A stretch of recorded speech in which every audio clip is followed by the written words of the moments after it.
Rip Van Winkle hears tickets and he hears opportunities. He goes like, tickets to what?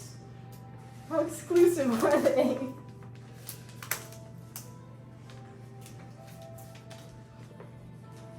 I'm suspicious. What's going on? Well, let's just say that this town likes to put on some shows. I don't want to say anything else. I want you to be surprised if you ever come across them. It's one of our biggest attractions for this town. And Rip Van Winkle is quite intrigued because he comes from a boring monastery where all he does is copy religious scriptures all day. So he's like, wonder what kind of shows they might be. So he's like, could you describe these shows for me? And he like has his notebook and he's like poised to draw. Or, well, he can't draw. He's gonna do stick figures. He's gonna try his best. Alright. Just to slightly knows, you guys have been talking. We'll pretend you guys will have been talking for the next 2 hours. You conversing back and forth. You two have been drinking, eating, getting to know each other. And right as he is about to tell you about these tales, it turns 8 p.m. in which you hear all of a sudden, ding, ding, ding, chimes 8 times specifically, sounding all throughout the village. Very loud, anyone could hear them. The tavern goes silent. Quincy clears his throat. Alright, folks, carry on. And everyone goes back to normal. You continue. Darren stares at him like there's nothing that really of note that just happened as he then starts to explain about his backstory just a little bit. So, Bird, you want to know about me, huh? He smiles a little bit. Let's just say this is the only place that I can go without being trying to get attacked by different assassins and things. I am on a run, and this is my safe haven right now. I've done something very terrible, which brings a huge bounty to my head, and this is the only place I feel safe. If I were to leave, I would be a dead man. Rip's Van Winkle and hears this, and at first he's like quite excited by the story, but then it's almost as if he like realizes something only just a little bit. And he's like, I wonder if I write this story about this person who has a lot of people chasing after him, trying to kill him, would they come after me? And after thinking about it for a second, he's like, surely not. I'll be fine. Anyways, and he continues to jot down notes about what Darren has told him in his notebook. Time check is now 8:05. I want to check if it's still should be.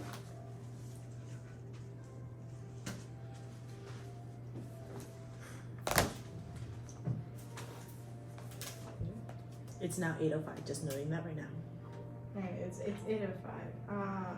They've been talking in this tavern for like 2 hours. So like Rip Van Winkle's getting a little bit nervous because he thinks he might have overstayed his welcome a bit.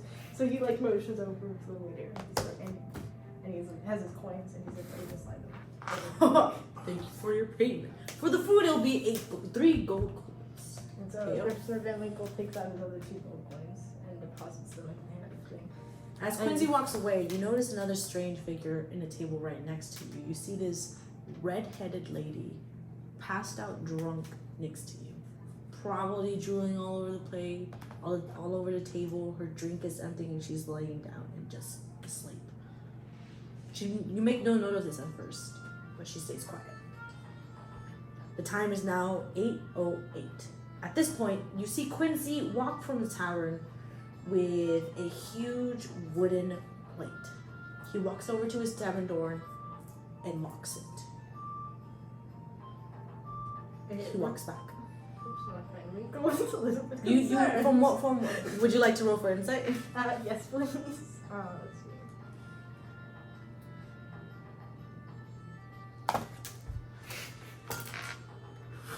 As far as you know, you think he just closed a little early, but you think you're locked inside. I suppose the Rip Van Winkle thinks like, I guess they must offer boarding here, because why else would they lock the door and patrons still inside? So he goes up to Quincy and he's like, oh, so where are the rooms? Like, where am I to pay to board a night here? Quincy walks over to you. For every night, we offer bedrooms at a great price of 5 gold coins. How long do you plan to stay here? Ripstart Van Winkle starts counting on his hands, and he's like, well, counting on his like talons, and he's like, At this point, while while he's counting on his hands, he hears a scream outside. Ripstart Van Winkle's head like The tavern goes quiet. The screaming is gone.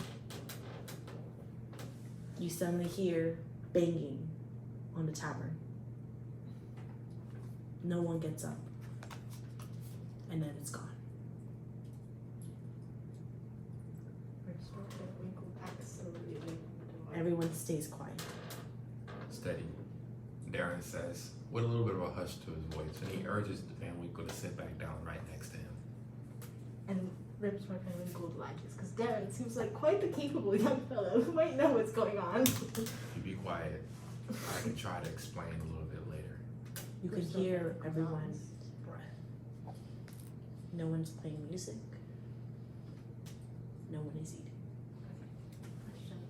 The haunted houses exist in this universe? No.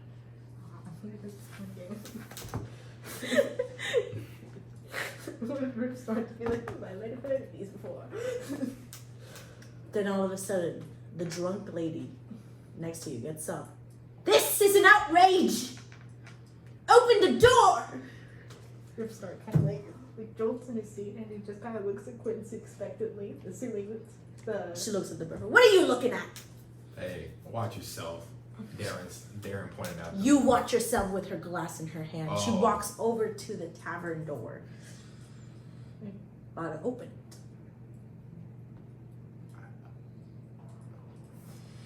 She walks to the door. She puts her hand onto the board.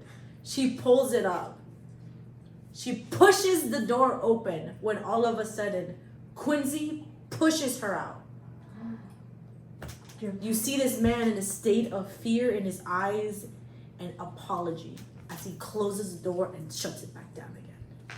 So Ripstart Van Winkle. He turns around and says, "Play the music again. What is this?" Good riddance. Can I just say, Ripstart Van Winkle, he would like to be quite the versatile journalist. So he's thinking, this would make very good content for a gossip column to write about the regular and unruly patron of the esteemed Quincy's Tavern. So he sidles over to Quincy. And he's like, oh, does that person appear here often or cause you trouble often? I don't want to talk He right just now. twirls his lip.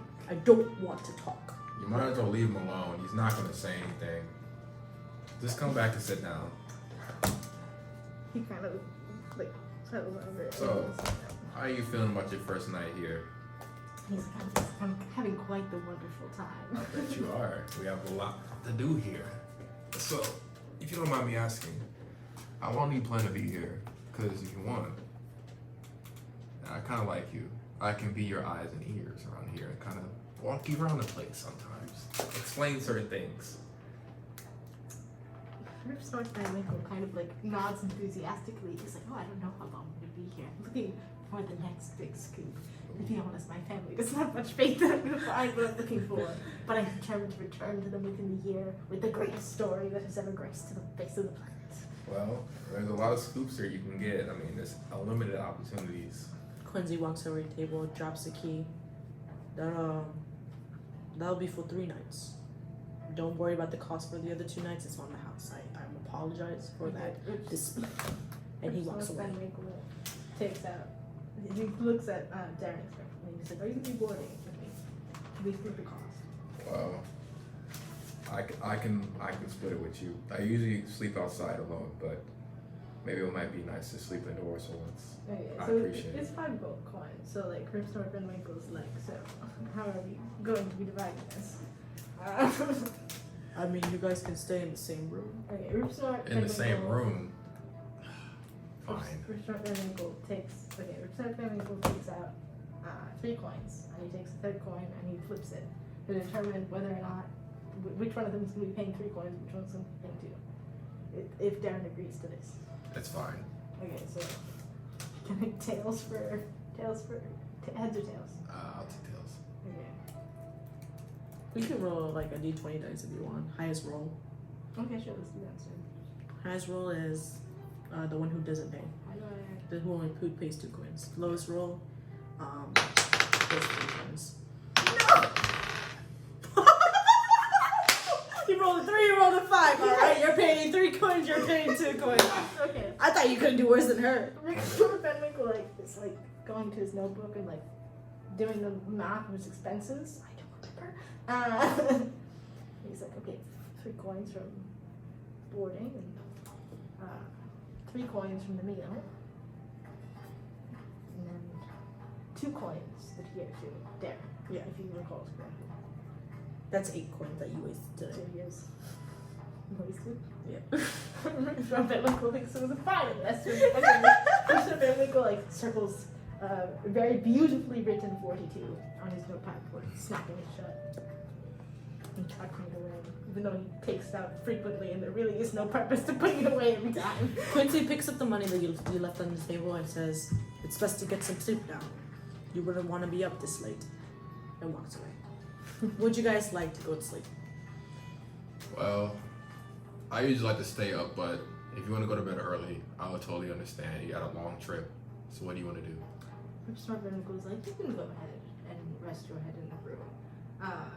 He kind of like looks at the key in his hand and he's like looking at Darren, he's like trying to decide whether or not to trust him. And he's like, we can trust Darren with the key. He's like, I'll be up soon.